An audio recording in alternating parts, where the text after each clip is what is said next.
Bismillah, kita unbox smartphone pertama Infinix di 2026, namanya Infinix Note Edge 5G. Yes, ada Edge-nya ya, sama kayak tabletnya. Kayaknya Infinix lagi ningkatin kelas mereka dengan merilis smartphone yang mungkin lebih mengandalkan kemewahan, menonjolkan kemewahan ya, dibandingkan hal lainnya. Tapi speknya nggak dilupain, ini sudah storage-nya 256GB, RAM-nya 8GB, plus 8GB main Fusion, jadi total 16GB. Kemudian juga sudah pakai prosesor baru, tapi ini masih 6 nanometer ya, si fabrikasinya, yaitu Dimensity 7100 5G, dan dia mengklaim kalau ini adalah smartphone dengan baterai 6500 mAh tertipis di dunia, untuk saat ini mungkin ya. Ini warna Shadow Black yang akan kita buka, dibuat di Indonesia, dan sudah bundling dengan perdana dari Smartfren, CallCare Service, official service centernya 12 bulan garansinya alias 1 tahun, Note Edge, dan di sini ada sedikit spek highlight lainnya. Baterainya sudah, dan dapat jaminan 3 tahun OS update dengan 5 tahun security patch ya. Kameranya 50 megapiksel, sudah pakai XS16 berbasis Android 16 juga, ada One Tap Infinix AI. Layarnya 3D curve 1.5K resolusinya. Wow, tadi saya kaget ada apa ini, ternyata dapat tempered glass yang ditaruh di bagian atas banget, mudah-mudahan aman ya. Tempered glass-nya disuruh pasang sendiri, ya karena kalau dipasang dari sana kan nggak semua orang suka pakai tempered glass, ada yang sukanya pakai hydrogel. Ini smartphone-nya saya kesampingkan dulu. Di dalam box-nya sendiri ada perdana Smartfren dengan bonus 48GB buat 1 tahun. Syarat dan ketentuan berlaku pasti ya. Ada license by Qualcomm ini, kemudian buku petunjuk pengguna modelnya X6887.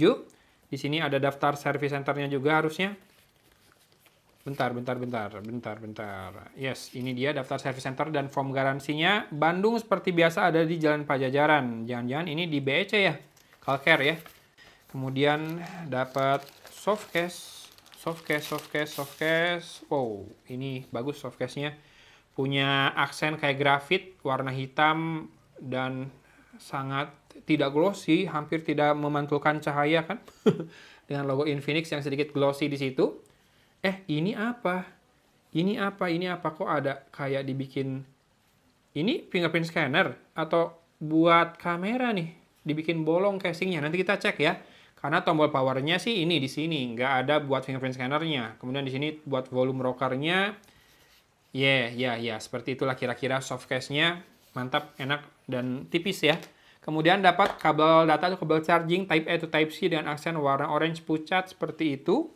Lalu kepala chargernya kita lihat dapat yang 45 watt. Sudah kencang lah ya ngisinya dengan port Type A. Dan di sisi bawah ini, di dasar boxnya yang paling bawah ada SIM tray ejector berbentuk kotak seperti itu ya. Yuk kita langsung lihat penampakan smartphone-nya. 6500 mAh tipis, akhirnya Infinix bisa nggak cuma milih tipis tapi juga membenamkan baterai besar. Oh iya, ada tombol AI di sini. Tapi kenapa tombol AI-nya nggak dilindungi di softcase ya, malah dibiarkan terbuka? Mungkin biar kelihatan aksen warna hijaunya sama pengguna lain. Di sini ada tombol power dan volume rocker juga. Kece sih ini curve-nya. Lebih mengingatkan sama Infinix Hot 60 Pro Plus tapi dalam balutan yang lebih misterius, lebih sleek gitu ya, si black-nya itu. Shadow black, jadi wajar kalau rada keabu-abuan karena kan shadow. Kemudian di sisi atas, ini yang baru saya tahu. Soalnya udah by JBL juga, ada infrared blaster yang bulat itu, yang bundar. Kalau ini mikrofon kedua buat noise cancelling, ada speaker grill dedicated juga yang kedua, biar stereo, mantap. Lalu ada kamera 50 megapiksel di belakang dalam frame kamera yang dibuat lebih melebar. Ini tren 2026 kali ya, ngikutin brand buah-buahan. Jadi memanjang ke kanan frame kameranya. Tapi Android udah duluan sebetulnya ya. Kemudian di sini ada dua LED flash, tonnya masih mirip. Di sini apakah ini ring light LED atau apa saya belum tahu, nanti kita cek di menunya. Yang jelas di sini ada tulisan 50 megapiksel aspherical lens ya. Saya lepaskan dulu stikernya. Seperti ini penampakan warna shadow black-nya, kece abis. Matte, dan tidak mudah meninggalkan bekas minyak. Jari saya biasanya berminyak banget, tapi yes, masih bersih ya. Oke, sisi kiri kosong melompong, sisi bawah ada SIM tray, kemudian mikrofon, port Type-C, dan speaker grill yang utama. Kita buka dulu SIM tray-nya. Biasanya sih kalau HP layar curve dual SIM, 2 nano SIM tanpa slot microSD. Benar atau enggak? Benar. Nah, info yang saya dapatkan ada 2 varian storage, 128 dan 256. Harganya cuma beda 200.000, jadi mending 256 aja. Kepala 3 jutaan ya, dua-duanya ya. Jadi untuk spek seperti ini saat ini Infinix jual di 3 jutaan dengan looks yang lebih kece, lebih... Iya, ini kelas banget sih looksnya. Seperti ini penampakan bezel layarnya atas bawah, kiri kanan. Kalau kiri kanan kan curve ya, jadi tipis banget pasti. Atas dan bawah juga udah simetris ya. Tipis segitu, mantap. Level 3 jutaan Infinix sudah bisa bawa ponsel sekece ini. Tipis, tapi baterainya 6500 mAh dan tunggu saya setup dulu ya. A few moments later. Oke, kita segera masuk ke XOS 16 untuk pertama kalinya. Wow, wallpapernya kayak liquid glass.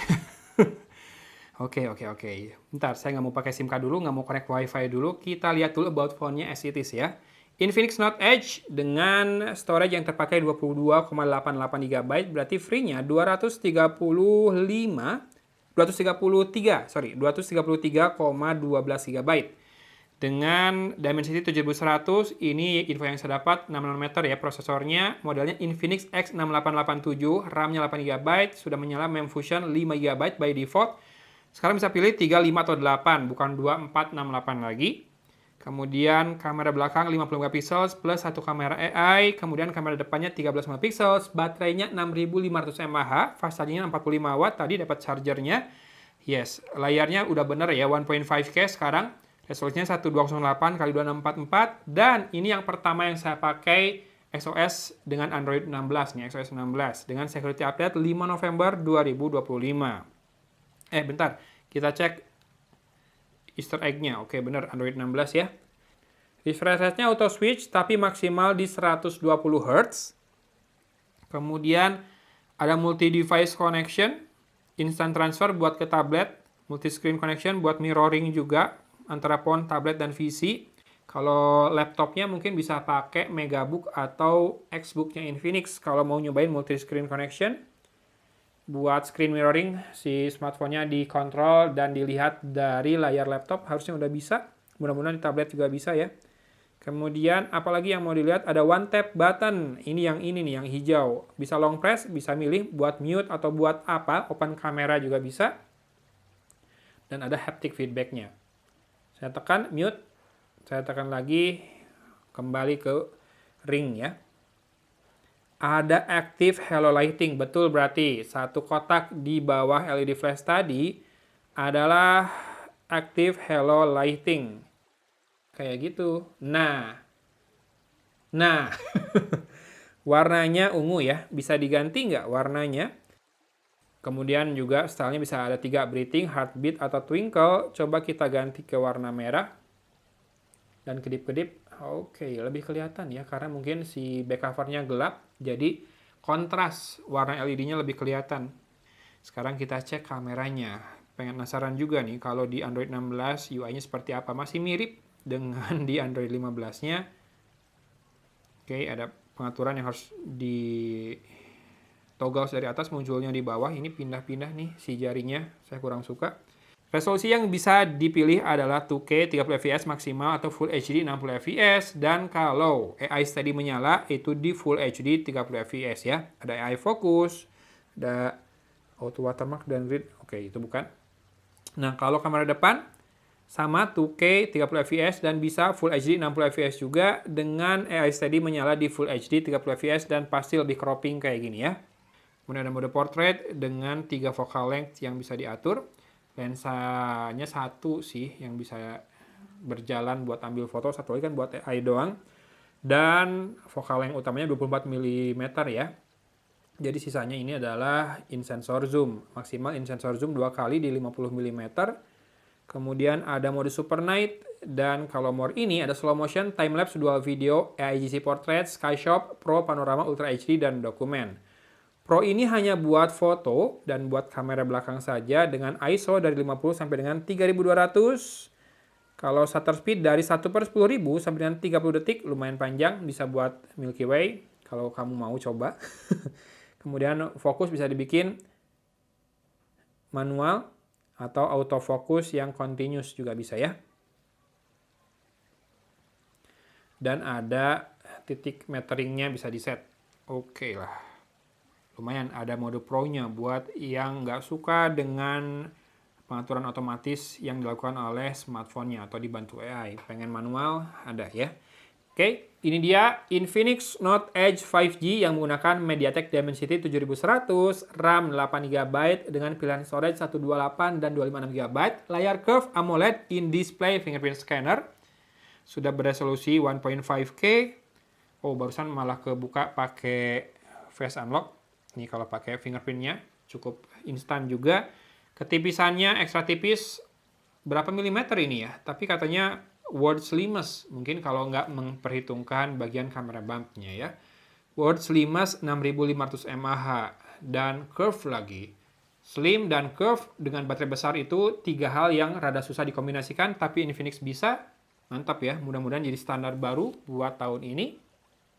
Teman-teman yang tertarik dengan produk ini, dengan smartphone ini, bisa cek produk dari YouTube Shopping yang dimunculkan di video ini atau link di deskripsi. Yang jelas ini soundnya by JBL juga. Dual stereo speaker, ada infrared blaster, dual microphone, jadi ada noise cancelling juga. Kameranya 50 megapiksel, di belakang 13 megapiksel, di depan sudah pakai punch hole. Dan tema bawaannya udah kayak liquid glass ya. Oke, dapat soft case juga, tinggal pakai. Kalau tempered glass-nya harus pasang sendiri, silakan.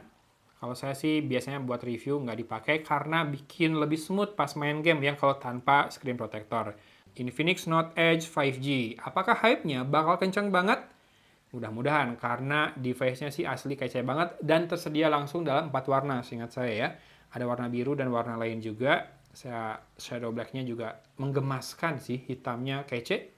Hatur nuhun sudah menyimak videonya sepanjang ini. Dari Kota Cimahi, Agun pamit undur diri. Wassalamualaikum warahmatullahi wabarakatuh.